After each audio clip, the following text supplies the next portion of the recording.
Hello అండి, అందరికీ నమస్కారం. అందరు ఎలా ఉన్నారు? అందరు బాగున్నారా? అందరు బాగుండాలని మనస్ఫూర్తిగా కోరుకుంటున్నాను. ఈరోజు వచ్చేసి మన ఛానల్లో బెండకాయ పులుసు చేస్తున్న. ఫస్ట్ ఆనియన్స్ వేసుకుందాం.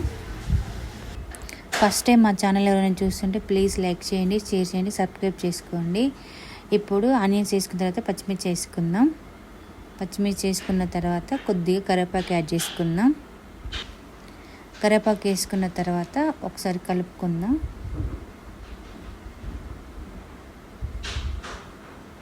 ఇప్పుడు ఇందులో కొద్దిగా పసుపు యాడ్ చేసుకుందాం.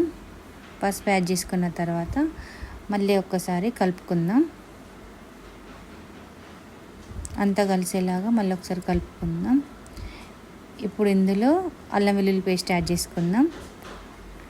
అల్లం వెల్లుల్లి పేస్ట్ యాడ్ చేసుకొని మళ్ళీ ఒకసారి కలుపుకుందాం. అంతా కలిసేలాగా ఒకసారి కలుపుకోవాలి.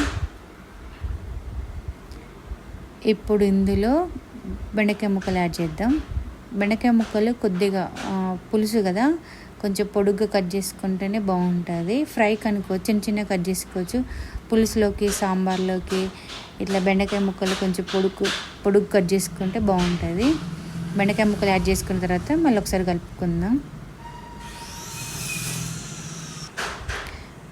బెండకాయ ముక్కలు యాడ్ చేసిన తర్వాత కొద్దిసేపు ఉడికించుకొని ఫస్ట్ ఒక స్పూన్ కారం వేసుకోవాలి. కొద్దిగా సాల్ట్ వేసుకుందాం. ఒక స్పూన్ సాల్ట్ వేసుకుందాం. సాల్ట్ వేసుకున్న తర్వాత ఒకసారి మళ్ళీ మొత్తం కలుపుకుందాం కలిసేలాగా.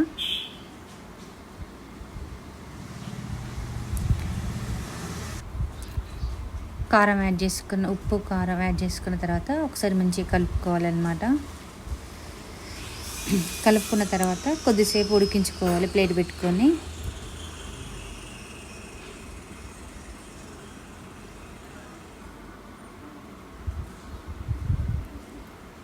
ఇందులో కొద్దిగా చింతపండు రసం యాడ్ చేసుకుందాం. బెండకాయ పులుసు కదా, చింతపండు రసం యాడ్ చేసుకుందాం. చింతపండు రసం పోసుకున్న తర్వాత మళ్ళీ ఒకసారి కలుపుకోవాలి. అంతా మళ్ళీ ఒక్కసారి కలుపుకుందాం.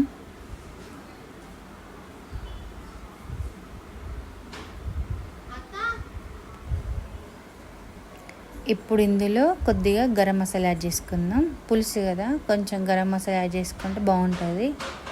బెండకాయ పులుసు అయినా, ఎగ్ పులుసు అయినా, మామూలుగా పులుసు కర్రీలో కొంచెం గరం మసాలా యాడ్ చేసుకుంటే టేస్ట్ బాగుంటుంది అన్నమాట. గరం మసాలా యాడ్ చేసుకున్న తర్వాత ఒకసారి మంచిగా కలిసేలాగా కలుపుకుందాం. ప్లేట్ పెట్టుకొని కొద్దిసేపు ఉడికించుకోవాలి. ఇప్పుడు ఇందులో ఉడకబెట్టిన ఎగ్స్ యాడ్ చేసుకుందాం. బెండకాయ పులుసులో ఎగ్స్ యాడ్ చేసుకుంటే బాగుంటుంది కదా, అందుకే నేను ఎగ్స్ ఉడకబెట్టి యాడ్ చేసుకుంటున్నాను. అందులో